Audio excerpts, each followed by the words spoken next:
కన్న తల్లి నా జన్మభూమి, నిన్ను మించి దైవం మాకున్నదేమి, తాత తండ్రుల నుండి మము కాచే తల్లి, నీ రుణము నెట్ల తీర్చుకోనే నేల తల్లి.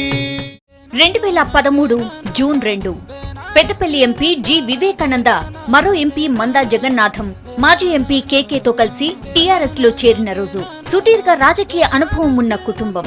కాంగ్రెస్ పార్టీ కురువృద్ధుడు, దేశంలోనే మోస్ట్ సీనియర్ కాంగ్రెస్ లీడర్ గా పేరున్న కాకా వెంకటస్వామి వారసత్వం. అలాంటి కుటుంబం నుంచి మొదటిసారి ఎంపీగా గెలిచి పార్టీని వదిలిపెట్టడానికి సిద్ధం కావడం కాంగ్రెస్ వర్గాల్లో హాట్ టాపిక్ గా మారింది. తెలంగాణపై నిర్ణయం ఇక రానట్టే. జనం అసహనంతో ఉన్న సమయంలో ఉద్యమం కోసం పార్టీని వదిలేయాలన్న ఎంపీ వివేక్ నిర్ణయం చాలా మందిని ఆశ్చర్యంలో పడేసింది. కాంగ్రెస్ భవిష్యత్తు పైన సీనియర్లలో చర్చ మొదలైంది.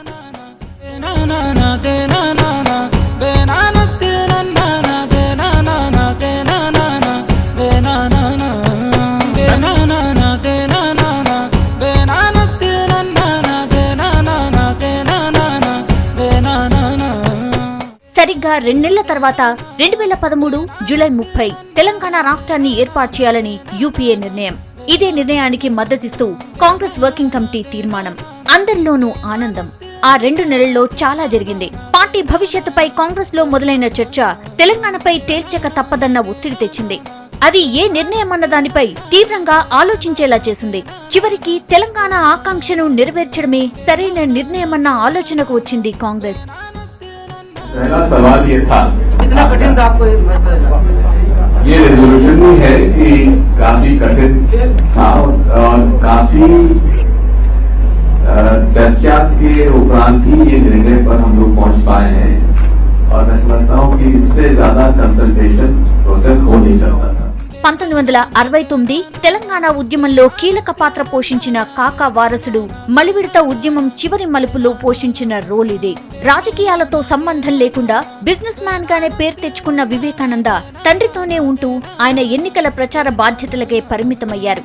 కాకా అనారోగ్యం కారణంగా 2009 ఎన్నికల్లో పెద్దపల్లి ఎంపీగా యాక్టివ్ పాలిటిక్స్ లోకి అడుగుపెట్టారు వివేక్. మొదటిసారి అయినా పార్లమెంట్ లో ప్రశ్నలు అడగడంలోనూ ఎంపీ నిధులను ఖర్చు చేయడంలోనూ చాలా మంది సీనియర్ ఎంపీలకు లేని ట్రాక్ రికార్డ్ ను సొంతం చేసుకున్నారు.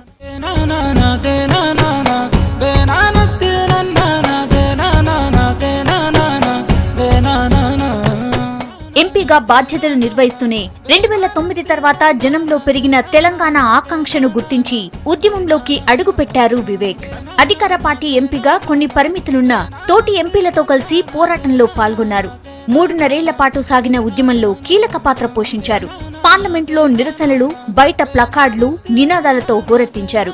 పార్లమెంట్ చరిత్రలో మొదటిసారి అధికార పార్టీ ప్రతినిధిగా సస్పెండ్ అయిన ఎంపీల్లో ఆయన ఒకరు.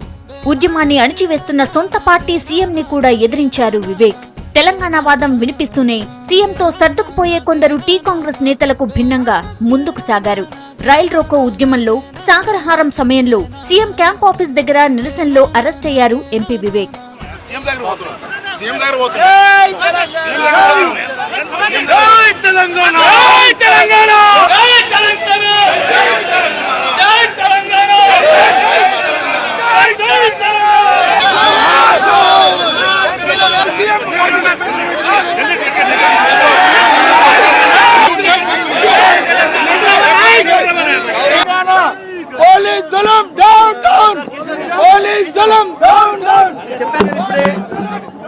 ఓవైపు పోరాటం, మరోవైపు కేంద్ర నేతలకు తెలంగాణ డిమాండ్లో న్యాయాన్ని వివరిస్తూ వరుస వినతి పత్రాలతో హోరెత్తించారు వివేక్.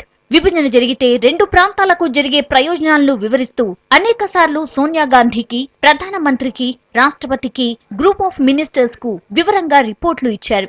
అలాగే బిల్లును అడ్డుకోవడానికి సీమాంధ్ర నేతలు ప్రయత్నిస్తున్న సమయంలో తెలంగాణ ఆకాంక్షను, రాష్ట్ర ఏర్పాటు అవసరాన్ని వివరిస్తూ పార్లమెంట్ సభ్యులందరికీ నోట్ను ఇచ్చారు ఎంపీ వివేక్. అదే సమయంలో సాగునీరు, విద్యుత్, ఉద్యోగాలు, హైదరాబాద్ లాంటి అంశాలపై లోతుగా స్టడీ చేసి విభజనను అడ్డుకోవడానికి సీఎం కిరణ్ చేసిన ప్రతి ప్రయత్నాన్ని తిప్పికొట్టారు. తెలంగాణ వ్యతిరేకంగా ముఖ్యమంత్రి చేస్తున్నాడు. కాంగ్రెస్ పార్టీ అజెండా తెలంగాణ ఇవ్వాలని చెప్పి, కాంగ్రెస్ పార్టీ అజెండా అయినప్పుడు మీరు వ్యతిరేకించి కేంద్రానికి సరైన రిపోర్ట్స్ పంపించకుండా మీరు ఇలాంటి రిపోర్ట్స్ సెంటిమెంట్ లేదు, అని చెప్పిన రిపోర్ట్స్ చాలా కాంగ్రెస్ పార్టీకి నష్టం పొందుతుంది.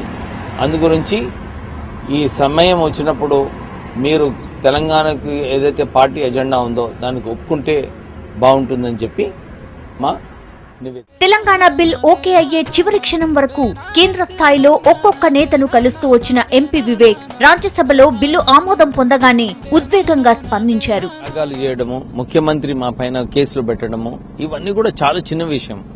1500 మంది తెలంగాణ బిడ్డలు ప్రాణ బలిదానాలు చేయడము అది అన్నిటికన్నా గొప్ప విషయము. ఎందుకంటే వారు ఏదైతే వారి తపన ఉండిందో తెలంగాణ సాధించుకోవాలని చెప్పి వీళ్ళందరికీ కూడా జోహార్లు చెప్తూ తెలంగాణ సాధించుకోవడానికి వీళ్ళందరూ కూడా ఒక కీలకమైన పాత్ర వేయడం జరిగింది. ఉద్యమంలో చురుగ్గా పనిచేస్తూనే ఎంపీగా బాధ్యత మరిచిపోని వివేక్ చాలా కాలంగా మూతపడిన రామగుండం ఎరువుల కర్మాగారాన్ని తెరిపించడానికి అన్ని ఏర్పాట్లు చేశారు. ఆయన ప్రయత్నాలతో 5,000 కోట్లతో ఫ్యాక్టరీని పునరుద్ధరించాలని గత ఏడాది ఫర్టిలైజర్ కార్పొరేషన్ నిర్ణయం తీసుకుంది. ఇక నేతినూరు పవర్ ప్లాంట్ కు గ్యాస్ కోసం, ప్రాణహిత చేవెళ్ల ప్రాజెక్టు కోసం ఆయన బలంగా డిమాండ్ వినిపిస్తున్నారు. తెలంగాణ బిల్ ఆమోదం పొందిన ఆనందంలో అందరూ ఉన్న సమయంలో ప్రధానమంత్రిని కలిసి రామగుండం మున్సిపాలిటీకి 135 కోట్ల పట్టణాభివృద్ధి నిధులివ్వాలని కోరడం విశేషం. సింగరేణిలో స్థానికులే ఉద్యోగ అవకాశాలు దక్కేలా చూస్తామన్న హామీని నిలబెట్టుకున్నారు. సికింద్రాబాద్ నుంచి మంచిర్యాల రైలు ఆయన చొరవతో ఏర్పాటైందే.